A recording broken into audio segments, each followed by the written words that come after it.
Good morning, everyone, and thanks for joining us for Rabbi Silber's shir on the Nazir. As per usual, we'll be stopping every now and again for questions. Excuse me. I've invited everyone to be panelist. That way you can unmute to ask your questions. And, if anything comes up between pauses, then you can put any questions you have into the chat, and I'll make sure that they get to Rabbi Silber. That can be either here on Zoom or on Facebook Live, if that's where you're joining us. And with that, I'll pass it over to Rabbi Silber. Thank you very much. Okay, so we have been looking at the Nazir from the vantage point of the Tanakh, the biblical Nazir, and so of course there's one chapter in the Torah about the Nazir, chapter 6 of Bamidbar, and then we spent a fair amount of time on the great Nazir of the Bible, which is Shimshon. I wanted just to complete a couple of thoughts about Shimshon and to move to another person who, though not called the Nazir, does seem to have some aspect of Nazirut, and that's the prophet Shmuel. We'll talk about that today. In the two remaining classes, we'll spend some time on two other people one of whom may well be a Nazir, and that's Yonadav, and the other one, of course, is Avshalom, who doesn't appear to be a Nazir, but seems to have some elements of Nazirut. Just want to make a couple of concluding points about Shimshon. The Shimshon story, of course, is in the book of Shoftim, beginning in chapter 13, and runs through chapter 16, 13, 14, 15, 16. And as we saw last week, the story actually seems to have two endings, two parallel endings. One at the end of chapter 15, one at the end of chapter 16. I want to point out, and this is actually very important for the study of Tanakh in general, when you're studying these books, that the way the book of Shoftim works, it begins with the beginning of the book of Shoftim is continuing the book of Yoshua, the previous books, the conquest of the land, etc. And then you have the bulk of the book is a story about various judges. There are a whole bunch of judges, four of whom are prominent judges. There's Devorah, and then there's Adbiel ben Kenaz, might include him as well, but there's Devorah, there's Gidon, there's Yiftach, and there's Shimshon. And the point that I would begin with is that in studying the book of Shoftim, the longest and the last of the Shoftim is Shimshon. So with the death of Shimshon, which is recorded in chapter 16, one might say that the period of the judges has come to an end. It is true that in the beginning of the book of Shmuel, we are told that Eli, the priest, is a judge. In a sense, the priesthood are judges, but that's different. There is less about an individual charismatic person who's leading as opposed to the high priest. And even Shmuel, the prophet, could be seen as a shofet of sorts, but he's a prophet. But in terms of Shoftim per se, it's the Shimshon is the last of the Shoftim, and that's actually a very important point, because the book of Shoftim is about a time in history when we don't have the appropriate mechanism for leadership. There's one shofet, there's another shofet, and the Shoftim have sort of a tribal caste to them as well. And the book of Shoftim is preliminary to the book of Shmuel, which is about kingship. People want to have some kind of central government for all, and even as important, a system in which power is passed on to the next generation. You don't have to do a new job search every generation because it passed down in a hereditary form, typically father to son, but from relative to close relative. That's how it works. So let's keep this in mind. The end of Shoftim, with the death of Shimshon, one might expect the experiment of the Shofet has more or less come to an end. So we already discussed Shimshon, and there's of course always more to say. I just want to go back to a point I made about Shimshon. Shimshon is the great Nazir. He, of course, loses his power when his hair is cut. And as we discussed, the cutting of the hair is symbolic of the fact, not that he loses his power because his hair is cut. He loses his power because in some sense he's betrayed his mission. And what the mission involves is a kind of intimacy with God, a closeness with God. You can't betray the secret. In that sense, Yosef and Shimshon have something very deep in common. What the Yosef story is about and what the Shimshon story is about is somebody that has secret knowledge, and secret knowledge that only he has. Yosef shares at the end of his life, he shares his thinking at the end of his life. The two stories are not identical, obviously.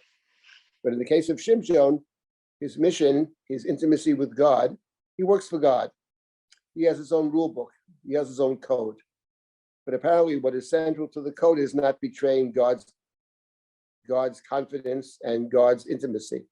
And when he tells Delilah, because he falls in love, which is his undoing, he betrays the secret, and then the cutting of the hair, he loses his strength. But at the very end of the Shimshon narrative, which is the end of chapter 16, the end of the Shimshon narrative, Shimshon is blinded, he's put in jail, and in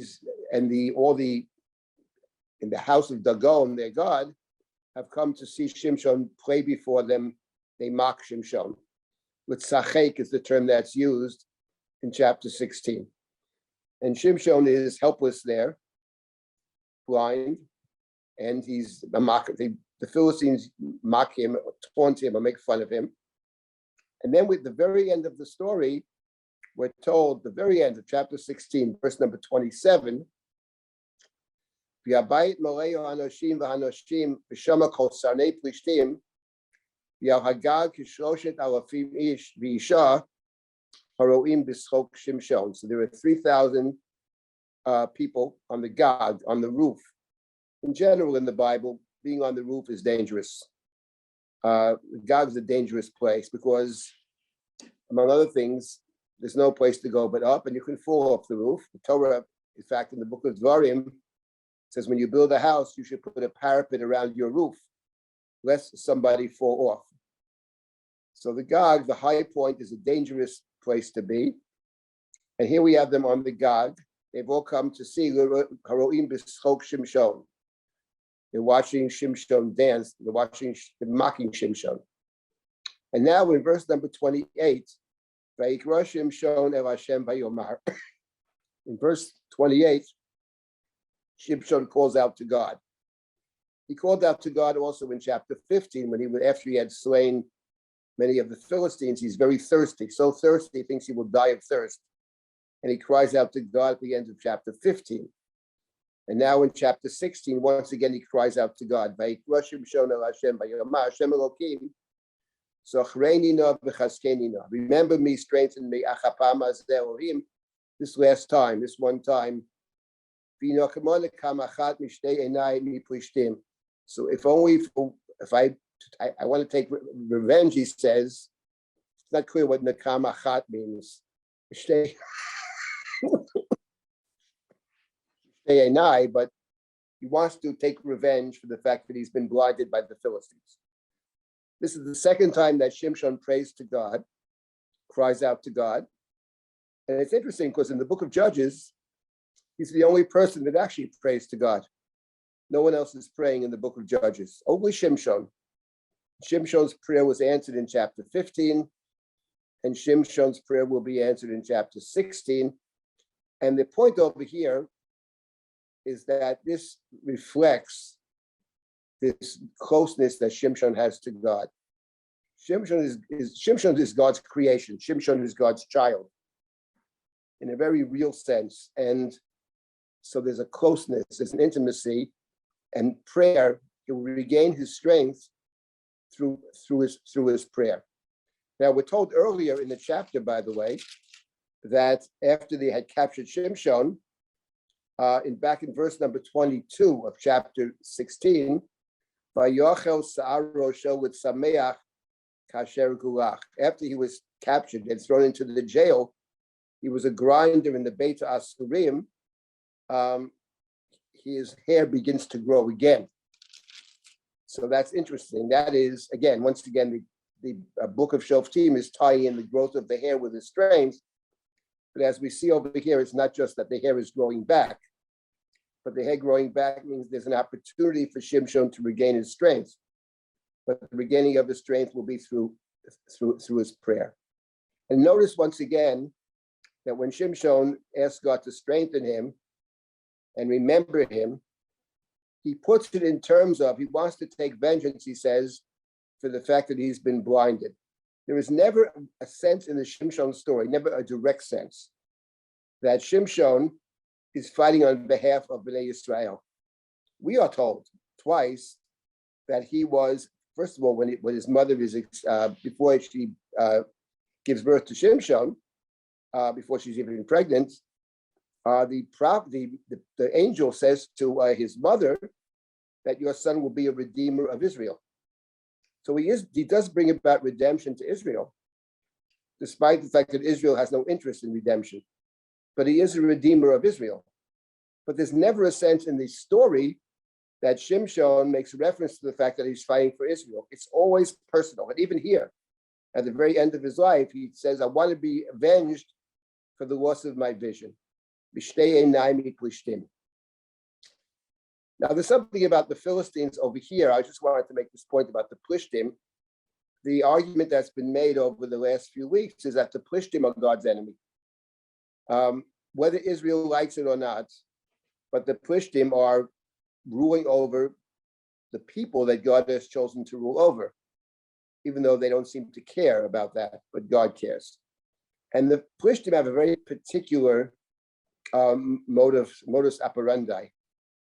What you see with the Plishtim in the story over here, it's not just enough that they capture Shimshon, but they have to mock him and taunt him.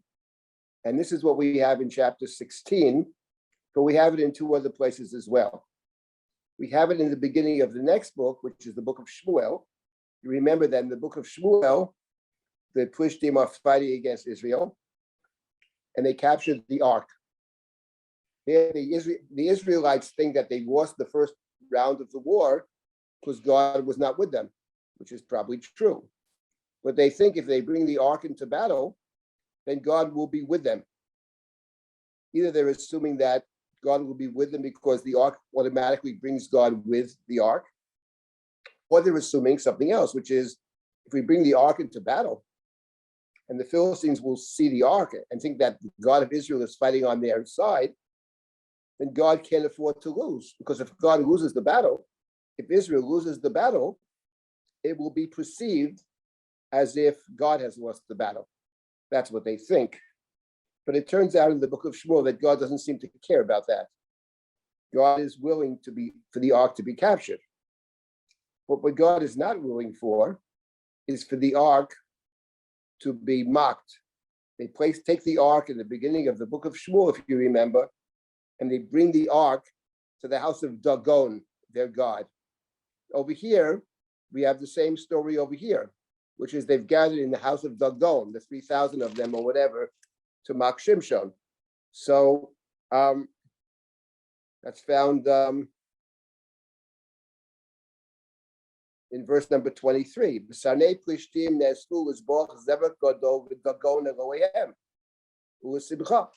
in both stories, both the mockery of Shimshon in the house of Dagon and the mockery of the ark in the house of Dagon, those two are parallel stories. In the second instance, if you remember, they woke up the next morning and Dagon is fallen down before the ark, and they again falls down the next day, and they soon figure out that this ark is a dangerous thing to take lightly, and that the ark, and we discovered the fact that the Philistines have defeated Israel and captured the ark is not because the God of the Philistines is stronger than the God of Israel, but rather because the God of Israel doesn't care if the ark gets captured.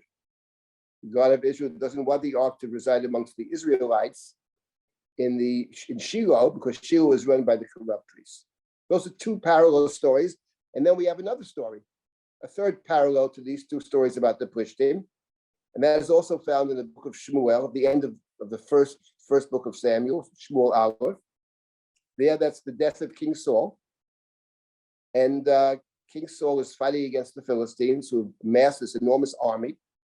And Shaul is afraid. And in point of fact, the Philistines are surrounding him and shooting him, and they kill his children. They kill Jonathan, and they wound Saul.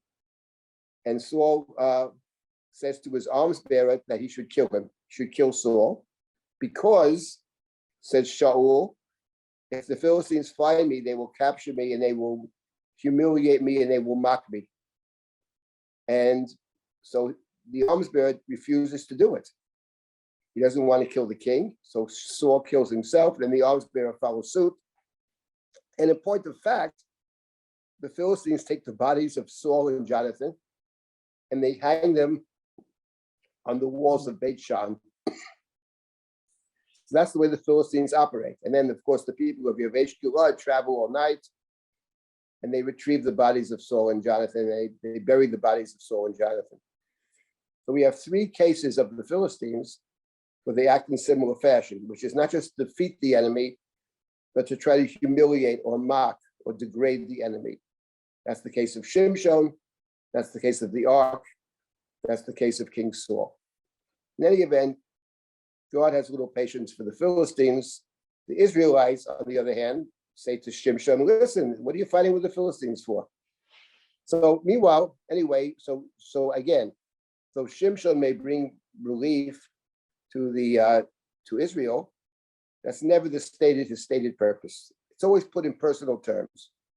And we're not told what God says to Shimshon, but from the continuation of the story, it's clear that God responds to Shimshon's prayers once again. It's by Yupot Shimshon at Shnei Amudei Atavech, at the very end of chapter 16. So Shimshon leans against or embraces perhaps by Yupot. He holds on to the two pillars of this house. He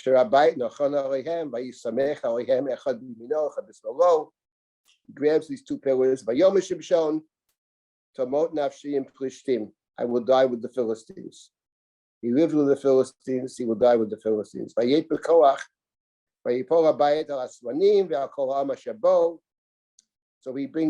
tears down the whole house of Dagon. And the people that he kills at that time are many more than he killed his entire life. And that's the last we hear of Shimshon. And then, in the last verse, so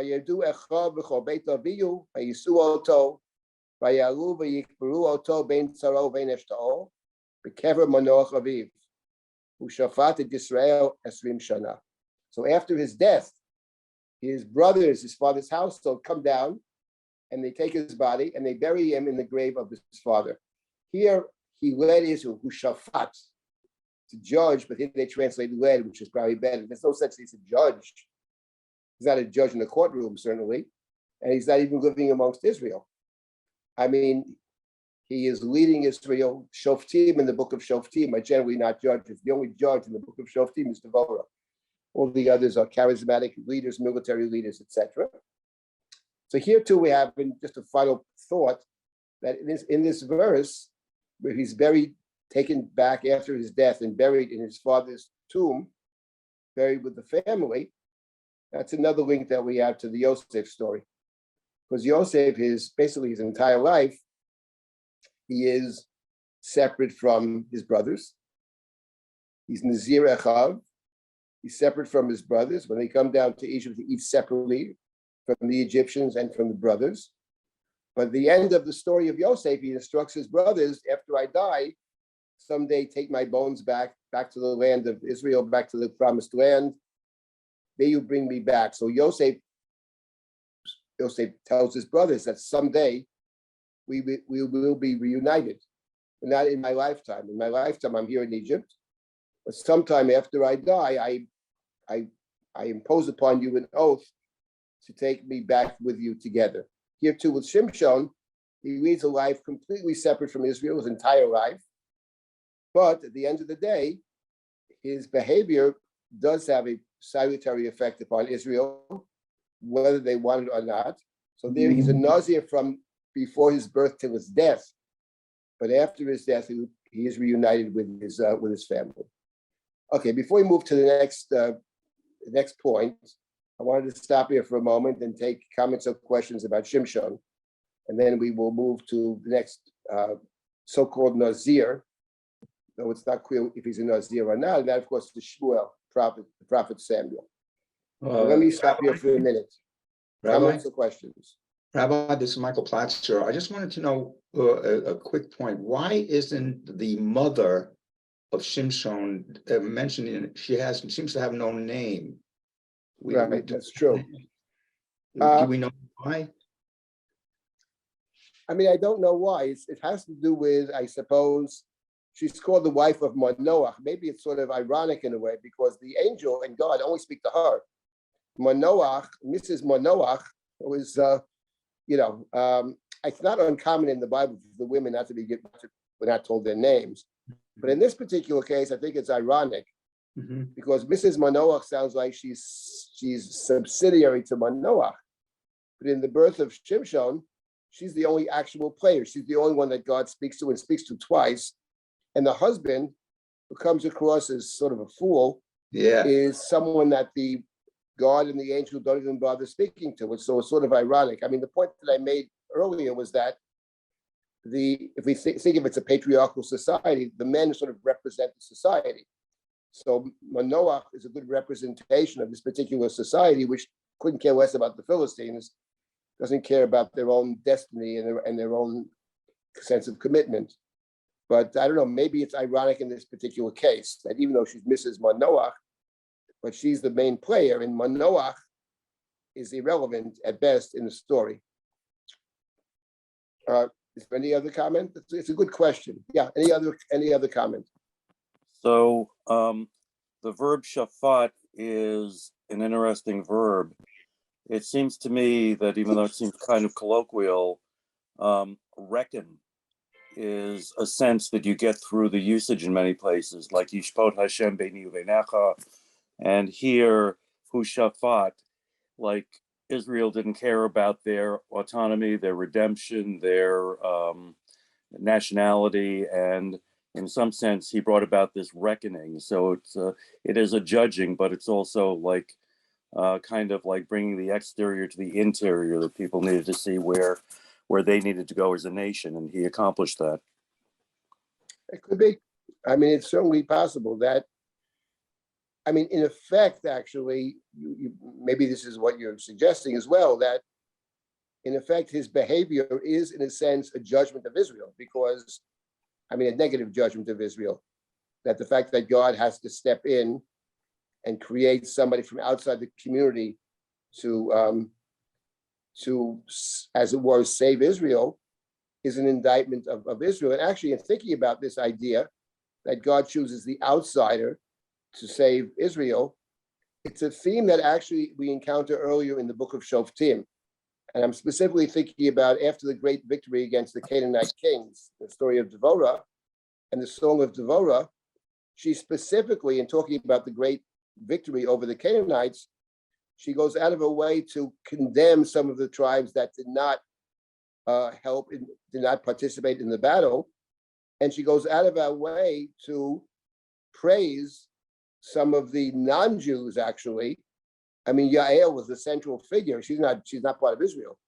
And she's Bijashim Ba'ol Tivorach, that in Devorah's critique of what happened. This was the great moment, the conquest of the land, and many of the tribes were asleep at the wheel. At the same time, some of the non-Jews, she criticizes some who didn't participate, but she also praises the outsider who did help. So maybe in that sense, the shafat can be taken as to judge in the sense of making a judgment. And there is a negative judgment of Israel in the story. There's no question about that. The fact that God has to create this Nazir, that is the critical question in the Shimshon story. Why a Nazir? That's how we began. There's no other case where God chooses, God creates this Nazir.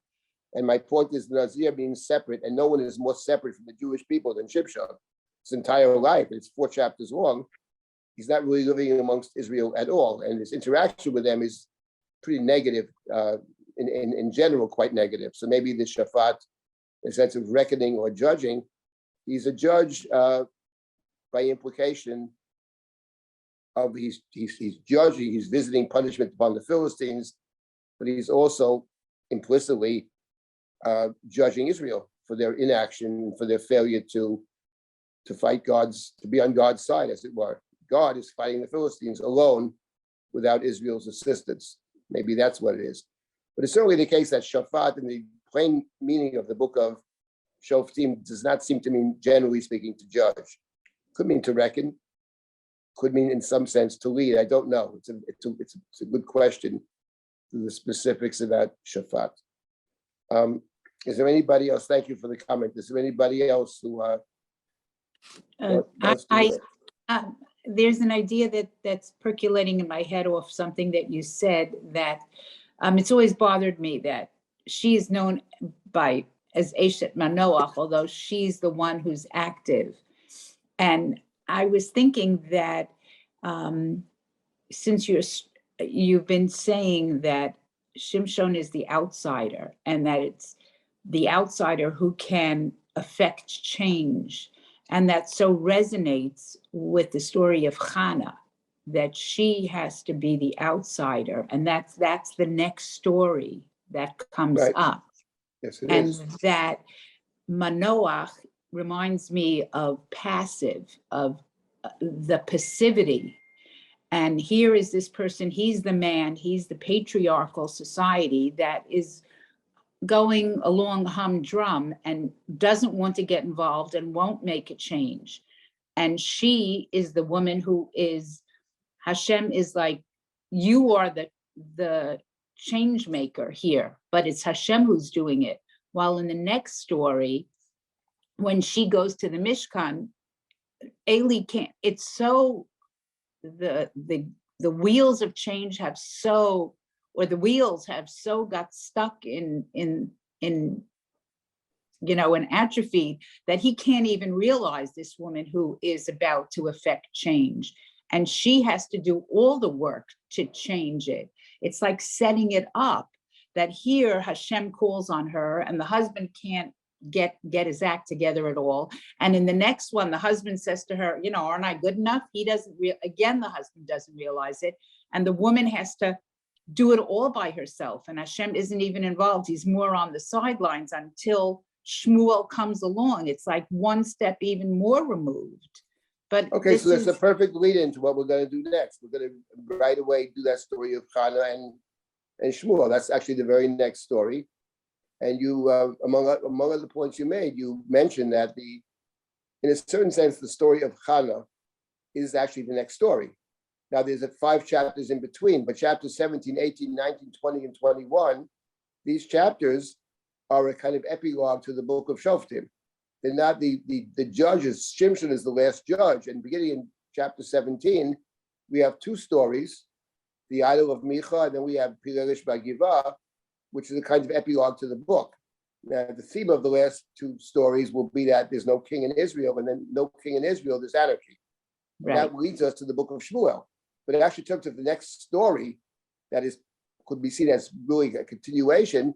You're exactly on target here. It's the story of Shmuel and Hannah, and that's where perfect jumping off point, because that's what I wanted to talk about next when it comes to Shmuel.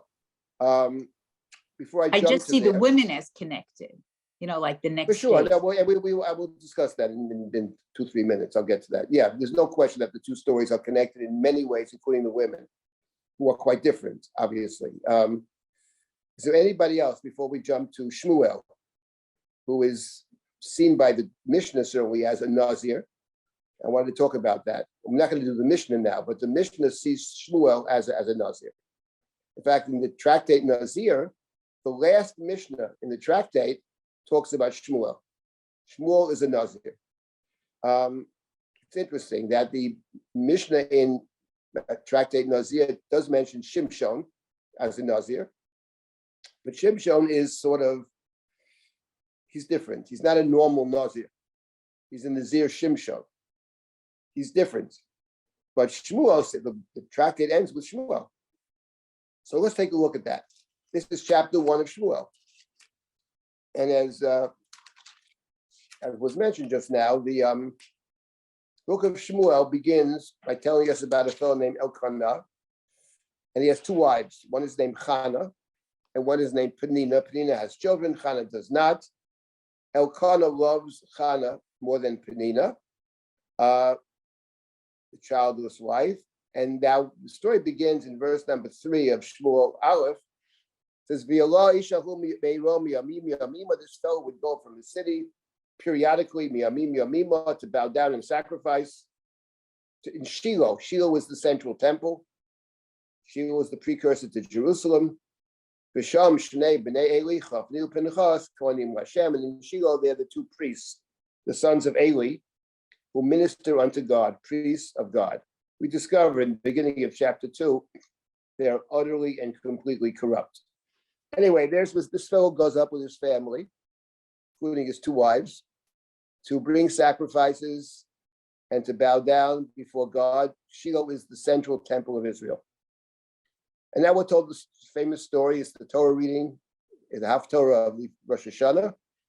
And on this particular day, Elkanah brings sacrifices, and he gives portions, sacrificial portions, to the members of his family.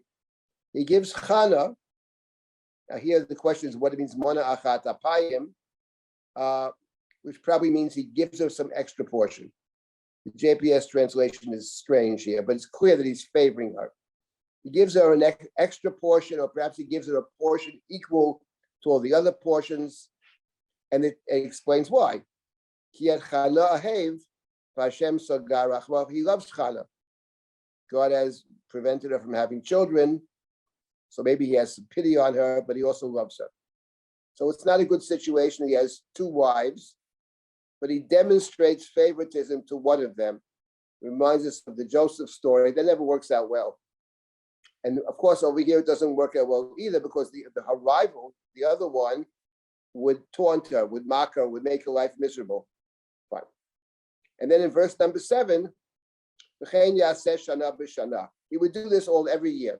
Elkanah would do the same thing every year. He would go up to Shiloh, he would favor Chana, the other would taunt her, and in verse number 7, and Chana would cry and not eat. In other words, he wants to give her an extra portion to eat. She ends up with less because she can't eat. She's so upset with the mockery, with the taunting of her rival, that she could eat nothing. So Elkanah's idea of favoring her by giving her the extra portion, of course, does not work well for Chana. And he seems to do the same thing every single year. So in other words, you got to wonder what he's thinking. He also makes the periodic trip to Shiloh, and we're told in the very beginning of the story that Shiloh was a place of utter corruption. I mean, the reader doesn't know it quite yet. The reader may know it. If you turn the page, you know it right away. There's something wrong with Shiloh, so wrong that God plans to destroy it. And now the husband says to Chana, who's crying, what are you crying about? What are you crying about? Am I not better than 10 children? The answer, Chana doesn't say anything, but her answer is no, because she wants to have a child. Anyway, now we have the famous story of Chana. So Chana, after they had eaten and drunk, Chana is in Shiloh. The high priest of Shiloh is Eli. Even though in the beginning of the chapter it mentions his sons as running Shiloh, but Eli is the high priest. Eli is the priest. Sits on a kisei, sits on like a throne, a special chair. And he's sitting there. V'hi marat nefesh, but she is bitter of soul. That is, Chana is bitter of soul. But titparel al Hashem uvachot tivkeh. She prayed to God and cried. She's crying. And in verse number 11, she takes a vow. And this is for our purposes. This is the central verse. Vatidor neder vatomar. So Chana takes a vow. She says, Hashem tzvaot, Lord of hosts, imraot tireh bo'ali amotecha. If you will look, see the suffering of your servant, uzachartani, and you remember me, lo tishkach et amotecha, and you do not forget your servant, v'natato la'amatcha zera anashim, and give your servant a child, u'nitativ l'Hashem kol yemei chayav, then I will give this child to you all the days of his life. Umora lo yaleh al rosho, and no razor shall ever touch his head. That is the sum total of her prayer in chapter 1 of Shmuel. It's one verse long. And she speaks of God, if you see your servant, Amotecha. On three times in this verse, we have the word Amotecha, your servant. Female servant is an Amah. If you see your servant, if you remember your servant, you don't forget me, and give me a child. And this child that you give me, I will give back to you. Hashem for all of his life, his entire life. Fine. And then we have the strange ending of the verse. Umora lo yaleh al rosho, no razor shall ever touch his head. The reason that the Mishnah thinks of Shmuel as a Nazir are these 5 words at the end of this one verse, the verse of her prayer. Umora lo yaleh al rosho, he shall not cut his hair. He's to be handed over to God his entire life. Kol yemei chayav, umara lo yaleh al rosho. And the question is, when you read this, if he handed over to God all the days of his life and not cut his hair, it does remind us of the previous narrative in the Chumash, that is the previous narrative about leaders, about judges, which is Shimshon, because that's what the angel said to Mrs. Manoach about Shimshon. The angel meets Mrs. Manoach in the field, husband's not there, and she says to, let's find that verse in chapter 13, the angel says to her, one second, let's just find the beginning of it. In chapter 13, says, you have no children, akara, you will be allotted varit, be allotted bain. You will conceive and have a child. And then Haishamrina, etc. Don't drink any wine, etc. Exactly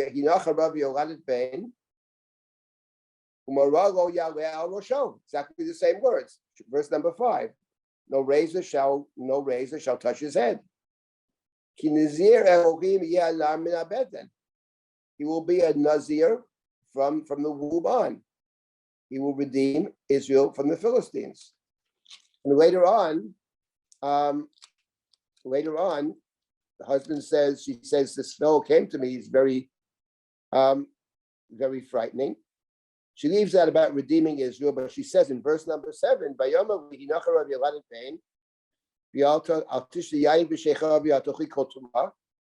Ki Nazir Elohim yeh hanar min habeten ad yom moto.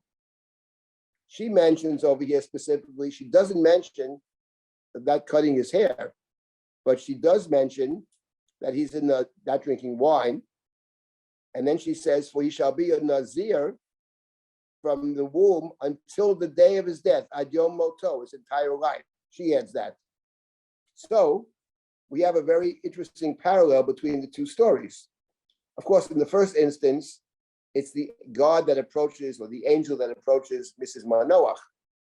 But in the second instance, nobody approaches Chana, quite the opposite.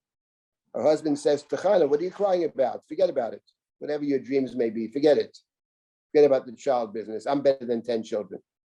He certainly means well. There's no question about it. But she's not happy with his response. He's not better for her, better than 10 children. And now we have the question, I want to raise the following question, which is, let's assume that Morah lo yaleh al rosho does suggest a Nazir. The book of Shmuel never uses the term Nazir for Shmuel, never. But it's certainly, Morah lo yaleh al rosho does certainly suggest that. And now my question is, Well, in what sense is he a Nazir? I mean, in the case of Shimshon, we understand the whole story from beginning to end is all about Nazirut. Specifically, the cutting of the hair plays the absolutely central role in the Shimshon story. That's the whole story of chapter 16. Delilah, where's your strength? Where's your strength? He lies for once, twice, 3 times, gets closer to the finally he can't take it anymore. She's driving him crazy. He doesn't want to live anymore. Tells her the truth. They cut his hair, etc. Then he starts to grow back, etc. So we understand in the case of Shimshon, who is called a Nazir, and the hair plays a central role. But what about Shmuel? On one hand, it says, though, razor shall not touch his head. But on the other hand, where in the story is he ever functioning as a Nazir? Doesn't seem to be in the Nazir at all. Yes, Zella, what do you want to say? It's only one of the conditions that are met. There's no discussion about drinking wine. Well, actually, there is no direct discussion about it. There is an implication we'll get to in 1 minute. In the next story, Eli says, you're drunk. He says, no.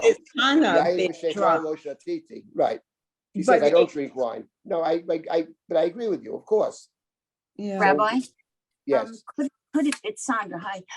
Could it be the separateness of Samuel? If we're looking for indicia of Nazirut, we have the vow, it's the vow of the mother. But the vow of the mother can bind the child, as we saw in Samson. She actually becomes the Nazir before he does, really in actuality. So here we have a vow by the mother, pre-birth, similar to Samson's mother, and he's the great Nazir.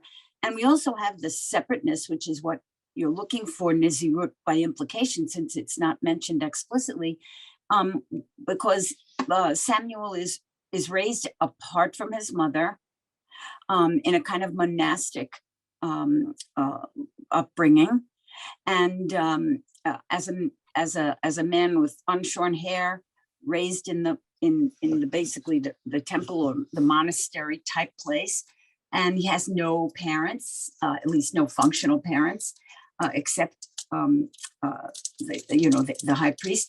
So I think the separateness element is met in that way. So you've got a vow, you've got separateness, you've got unshorn hair for the whole of his life. So it's not a shorter period. So I think I could see why the Mishnah, holds him as a Nazir. No, I agree with you. Well, first of all, you made two good points over here. But let's get to the first point. You have over here, this is actually quite interesting. And when we study the Mishnah, we'll see. You have over here a vow. What's interesting is there is a vow over here. The vow was not taken by Shmuel. The vow was taken by his mother. There's a very interesting Mishnah in Tractate Nazir, fascinating Mishnah, where the Mishnah talks about a father can take a vow for his son, not a woman, and not for a daughter, but a father can take a vow for his son to make him a Nazir. The son may have the right afterwards to reject it, but the father can do that. Ha'av madiret b'no b'nazir, which is very interesting, fascinating, given the fact that the example of a parent taking a vow for a child is a woman taking a vow for a son. I'll leave that aside, but the point is well taken. There is a vow over here. The truth of the matter is that in the case of Mrs. Shimshon, Mrs. Manoach, there is no vow there. There is a vow here, actually, and that's very interesting. Second of all, the idea of separateness is certainly the case. I would say more than separate from his mother, he's separate from his father, because the mother does have contact with him afterwards. In chapter 2, in verse 19, she brings him a coat periodically when the father would bring his sacrifices. But the idea that Shmuel is separated from birth, and or at least after he's nursed, separated and sent off to live elsewhere with a different father, who is Eli, that's a very good point. So in that sense, it's certainly true that we have those elements. But I was thinking more in terms of his career, in terms of what Shmuel is about. There's no doubt that Shmuel, fundamentally, if you had to categorize Shmuel, he is a prophet, and he's one of the great prophets too. Shmuel Hanavi, Shmuel HaRoez is called in the story. So yes, what Shmuel is about, I mean, he's primarily a prophet, but the question is to what extent, you've hit on 2 points. One is the vow, and the second is the separateness. So I want just to try to develop this a little bit within the larger context of Shmuel. But excuse me, yes. we might be able maybe to say that he was a Nazir from birth, because we learn that Hannah doesn't partake of any festive meal.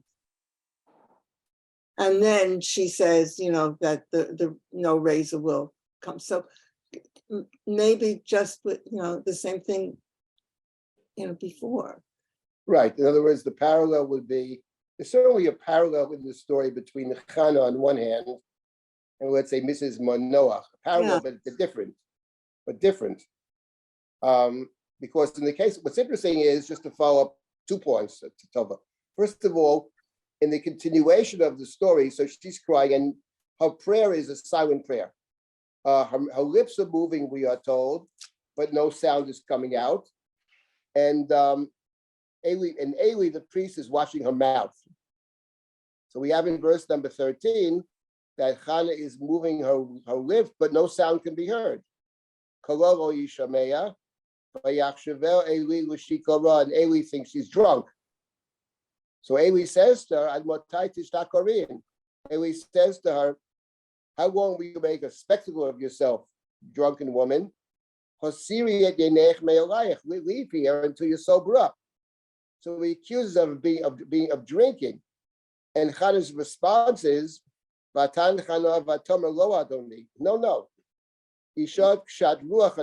I'm a bitter person. I don't drink wine. I don't drink wine beverages. I pour my soul out before God. That's not what I take into my mouth, she says. I don't drink wine, but rather I pour out of me. I pour out of me, my soul pours out of me. Right. So in other words, you're misreading me, she says. I'm pouring out my soul. Right? I speak out of great anguish and great distress. But there you have, it's very interesting. There you have a reference to not drinking wine, which is what the angel said to Mrs. Manoach, your son will be a Nazir, don't drink any wine.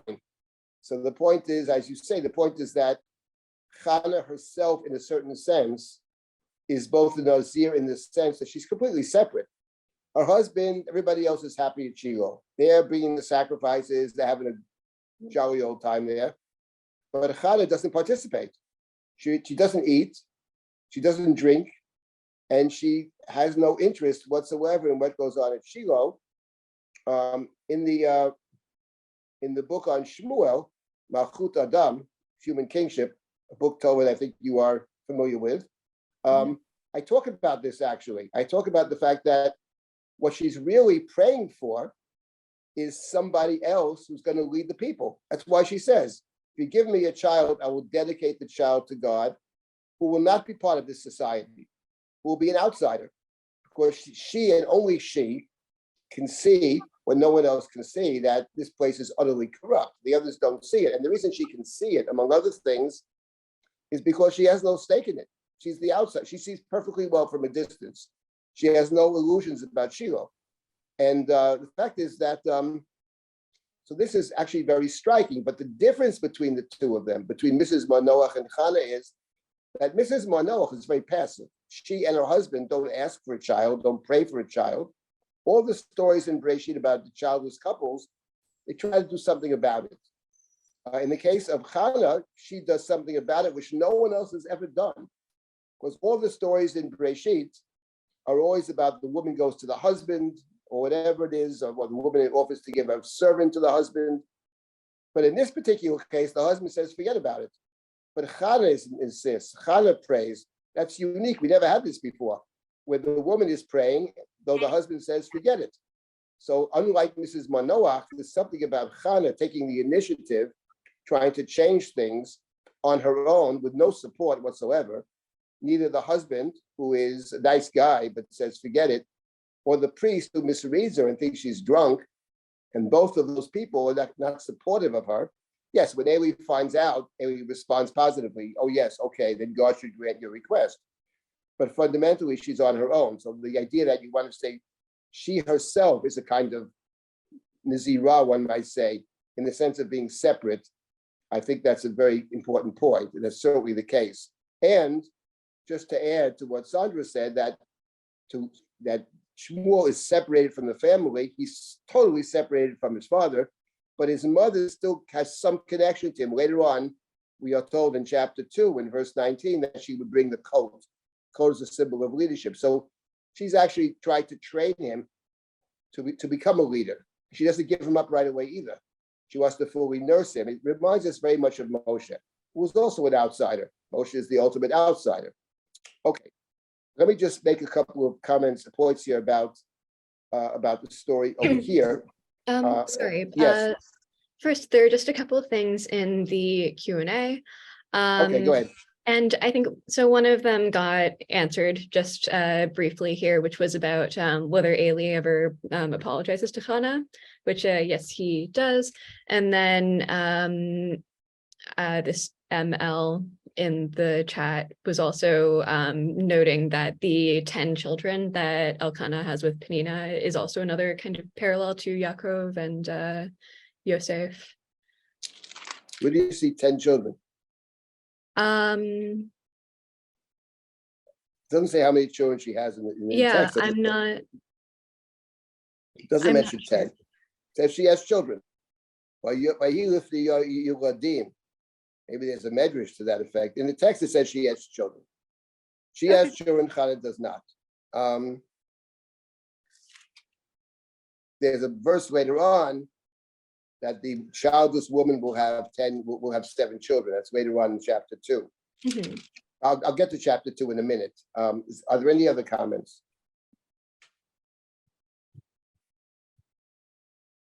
Maxine, anything else?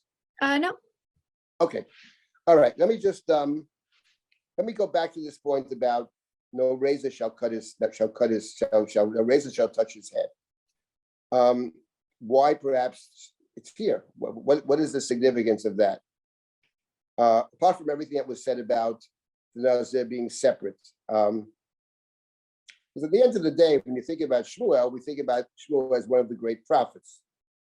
He's also one who prays. He's known for his prayer. As we say in the Psalms, we say this in Kabbalah, Shabbat Yaron b'Kohanav, Ushmuel b'Korei Shemo, Korima Hashem v'hu Yanem.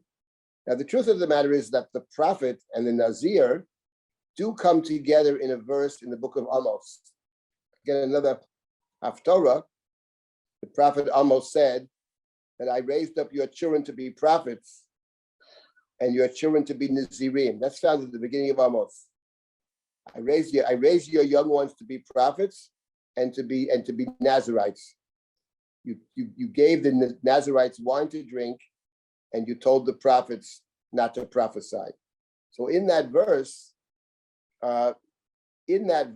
which sort of compares the prophet and the Nazir, in the beginning of Amos, it's the Haftorah of Parshat Vayeshev, in fact, which is very interesting because that's all about Joseph, and the claim that we've been making is that Joseph is a kind of Nazarite. But you see from that verse, by the way, that it supports the view, say, of the Ramban, that the Nazarite fundamentally is something very positive, because nobody would ever claim that the prophet is not positive. And Amos links those two together. I raised some of you to be prophets and some to be Nazarites, but the people told the prophet not to prophesy, and the Nazarite, they gave wine to drink. So that's an interesting verse, but it parallels those two. And one might see that as, once again, the prophet, like the Nazarite, is also outside. The prophet is the outsider. The prophet has the distance, the critical distance to critique. It's a dangerous job. So the prophet and the Nazarite do have something in common. The greatest prophet of all is Moses, who is certainly the outsider. So comes by definition. By definition, you have to step away from the people. You're critiquing them a good part of the time. Sometimes you're defending them. You're a go-between between God and the community. Some take God's point for the most part. Some take the people's point. Some take both. But that verse in Amos, the beginning of Amos, of course, is a indication that the prophet and the Nazir do have something in common. What I wanted to make 2 suggestions about Samuel as a Nazarite, which is how the Mishnah sees it. And there's no question that Moralo Yahweh al Rosho, and if we add the fact that it comes about through a vow that the mother takes, there's certainly an intimation on some level that Samuel is a kind of Nazarite. But where do we see this in the Samuel story? So I wanted to make 2 points about Samuel the Nazarite. The first point is this, that Chana has two prayers. One is the prayer of chapter 1. And there she says, if you give me a child, I will give the child over to God, and no razor shall touch his head. That's what she says in chapter 1, and she takes a vow. Okay. Then you have chapter 2. Now in chapter 2, she has given birth to Shmuel, and we have a 10-verse, it's called a prayer, Chana prays, 10 verses in chapter 2. And it's a very remarkable little poem, because you expect the poem to be all about the woman who has given birth. Oh God, you responded to me, now I have this child, etc., etc. But when you read the 10 verses of chapter 2, there's virtually no reference whatsoever to having a child. There's one half of one verse which talks about the way God runs the world. The childless one has given birth to 7, and the one with many children is forlorn. Ada karaya da shiva, rabat banim umlara. That's verse number 5 of chapter 2. But outside of that, the poem of Chana seems to have absolutely nothing to do with the birth of Samuel. It's not about that at all. It's about the way God runs the world, or the way God would want to run the world. When you read these 10 verses, it's pretty clear that the way God runs the world, God has the ability to, or wishes to mete out justice to the appropriate ones. That is, the ones who have nothing, if appropriate, will be rewarded with much. The ones who are very haughty and high up will be lowered down. God is Morish, makes poor, Umashir makes rich, Mashpil brings down, Mromeim lifts up, Mekim Me'afardao raises the poor person from the dust, sets them with nobles. Then it goes on, Raglei Chasidov, the righteous ones God will watch, the wicked ones will dwell in darkness, for not by strength shall the human being prevail. Hashem Yechatu Merivav, God will shatter God's enemies, God will rain against them from heaven, God will judge the corners of the world, etc., etc. That's the entire poem. It's all about the way God either is judging or wants to judge the world, until we come to the last 2 lines of the song. Yitain oz l'malko, v'yarem keren mishicho. God will give power to God's king. God will give triumph to God's anointed one. So the whole long poem, which is right at the beginning of the book of Shmuel, which is all about kingship, and it's called the prayer of Chana, not a thanksgiving, but a tefillah, it's a prayer. What is she praying for? What she seems to be praying for is kingship. The end of the book of Shoftim said there's anarchy. When there's no king, there's anarchy. People do whatever they want. Chana's tefillah seems to be a prayer for a king that will understand God's values and try to implement God's values within the world. That's what the prayer seems to be about, and that's why it's an introduction to the book of Shmuel, which is all about kingship. And now the question is, what is the relationship between this long poem in the beginning of the 2nd chapter, which is basically a prayer for kingship? Chana believes that it's possible for the king to mete out justice and to be in sync with God's values. That's what Chana believes. Well, how does this relate to what she said in chapter 1, that I'm going to dedicate my son to God? And then she said, Umora lo ya'aleh al rosho, no razor shall touch his hair. So what does she think her son's role is over here? Is the son's role, is he going to be the one who in verse number 10 of chapter 2, is he the king? That in fact God will give strength to his king and raise up the anointed one? Or is that somebody else? What's the connection between the two? So I just wanted to make a suggestion over here, and then we'll get to the second point. My suggestion is that Morolo Ya'aleh Rosho is a kind of Nazir reference. And the point I would make is that the king and the Nazarite are absolutely opposites of each other. The king is not a Nazarite and the Nazarite's not a king, for a very simple reason. The king's role is to be the institutional leader of the people. The king is the ultimate establishment. and it's passed down. It's something that's passed down from generation to generation. It's a role that the king fills, which is to be the leader of the people.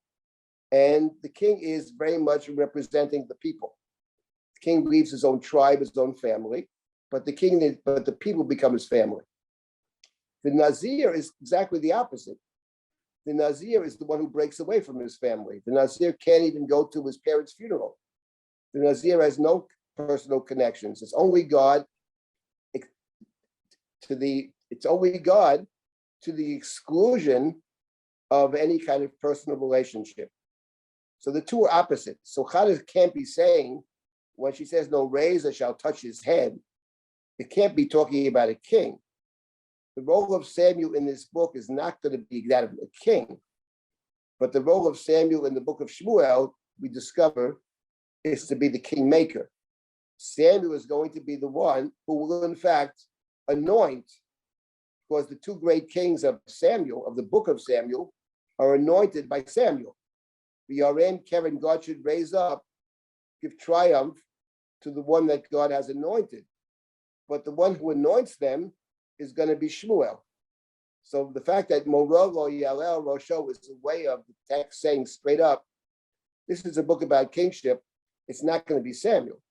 But he will play a role. His role will be the one who is anointing the kings. Now, of course, the book has many twists and turns, and here's one of them. The person most opposed to kingship is nobody other than Samuel himself. He's 100% against it because he doesn't believe what his mother said in the poem.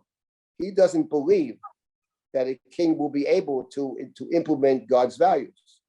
What the king will be able to do, Samuel thinks, is to implement the king's values, which by necessity will not be God's values. And that's exactly the question in the book of Shmuel. That is the core question in Sefer Shmuel. What about kingship? His mother obviously believes, Chana believes, that it's possible for the king to implement God's values, and she prays for a king. And she also wants her son, she's going to hand her son over to do God's work.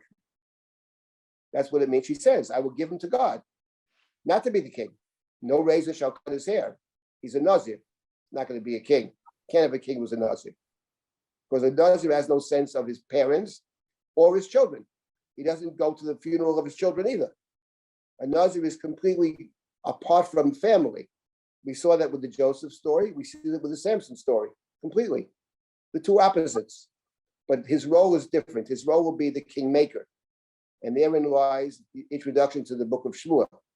So this, I think, is what's quite interesting about Chana. But she does believe that you can, in fact, find a human being who understands what God would want and implements it. This is the great question in the book of Shmuel. Who's right? Is the mother right or the child right? Is Shmuel correct or is Chana correct? Before I get to the second and my main point I wanted to make about the no razor shall cut his hair, I'll stop for a minute and take comments or questions. Doesn't it say that the melech has to be mikerav achecha? Yes, it does. It says explicitly. So that's the flip side. That supports exactly what you're saying, that the king has to be from among Right. the people. That is what I was saying, of course. Right. The king is of the people. The And king with the is people, by the right. people and for the people. The king is the ultimate insider, Right. which is part of the problem in the book of Shmuel, the great book of Shmuel. Part of the problem is this, actually. This is one of the main points of my book on Shmuel, Malchut Adam, which is, it's not just that there will be abuse of power. That's what Shmuel assumes. The king will take, the king will take, the king will take, etc. But there's another point to the book of Shmuel about power. And that is, the people with power cannot see. They can't see appropriately. The people who see appropriately are the people who have a distance, because they have no personal stake. And when you have no personal stake in something, you're able potentially to see. And that's the very first story of the book. That's the story of Chana. Why does Chana see? It's obvious. Sheila was utterly corrupt.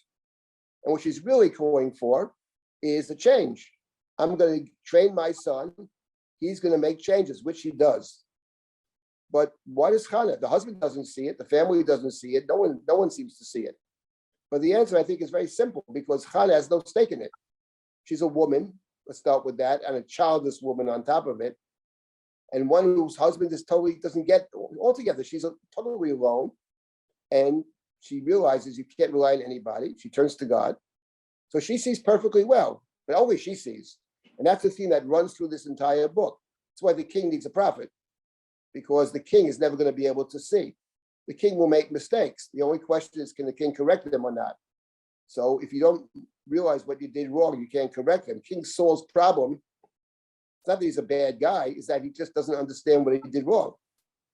And he just doesn't get it. Now, David does get it, potentially, but when it affects himself, he can't see it. He's too close to it. That's why the prophet Nathan gives him a parable, so he can see the reality from a distance, and then he gets it. So David is the king because all kings will make mistakes. All kings will, by definition, the power is going to create situations where you're going to make some bad mistakes. And the question is, can you correct them? That's what the book assumes. That's what the Chumash assumes, I think. Shouldn't have too many horses, not too much money. Because those, you got to take a Torah, you got to read it, and then maybe you'll be able to do it. But that's the only way. So that's what the book is about. It's not just about bad behavior. It's about not being able to see. So that's the problem. That's the on the other hand, the king can do a lot of good. A good king, this enormous power, can do all kinds of good. Has the power to implement God's will. The only question is, will the king implement God's will or not? Shmuel thinks no, it's not possible. Shmuel thinks it's a mistake, terrible mistake. And Chana, in the beginning of the book, says it's possible. Now the book's about what does the book of Shmuel think is the question. What does God think? We know what Shmuel thinks. What does God think? In my book, I claim that God is basically sides with Chana. That yes, Shmuel's not wrong about the abuses, and there are plenty of them, and the kings are deeply flawed, but it is possible for the human being to understand what God would want and be willing to implement it, which is the end of Sefer Shmuel. Anyway, that's another conversation. Okay, is there anybody else before we get to, how much time do I have here? We're a little bit over time right now. We're over time? Oh, yes. Oh, Jesus. All right, give me 2 more minutes then, okay? Let me make 1 point over. I didn't realize you have to give me that 5-minute warning or something. Okay, let me just make one last point here before I'll pick it up next week. I think that the point I wanted to push for, we'll start with this next week. I'll just mention it now. That the story of Yosef, story of Shimshon, as I have suggested, is about somebody who is, let's say Shimshon. Shimshon is torn. On one hand, he has his mission. On the other hand, the mission requires him forfeiting any kind of real human relationship. He can't fall in love. Doesn't live among the Israelites. And the Philistines, he uses them for his own purposes or for God's purposes. And then he falls in love, and that's the struggle. That's the struggle. Joseph is the same way. Joseph is torn throughout the Joseph narrative. Does he reveal his identity or not? Without getting to the specifics of that, that's the story.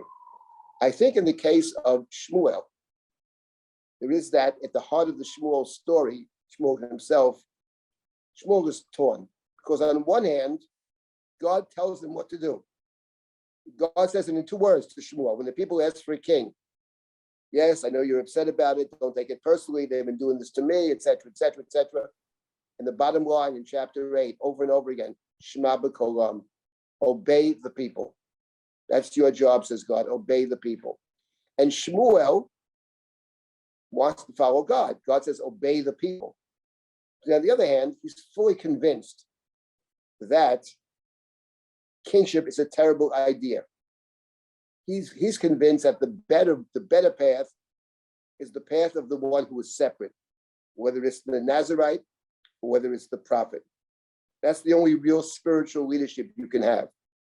And this conflict within Shmuel, this struggle inside Shmuel, is what lies at the heart of the character of Shmuel, at least as recorded in the book of Shmuel. Maybe I'll pick up with this next time. So there is a sense over here in this story,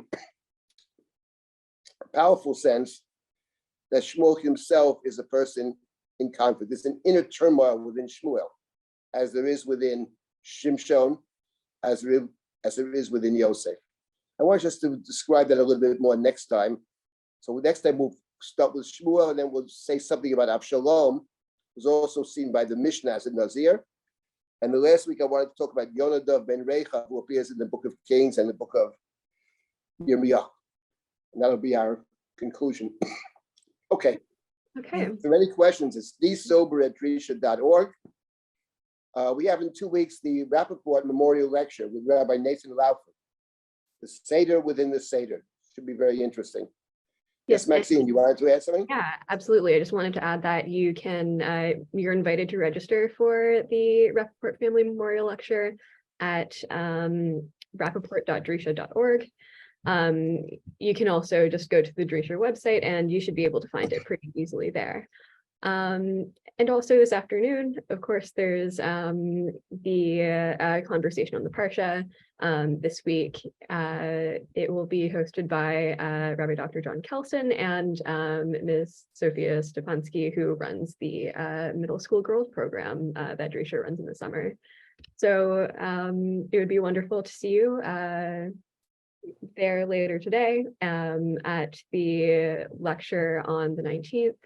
And of course, next week for Rabbi Silber's share. Thank you so much. Thank you. Good afternoon. Thank you. Shabbat shalom.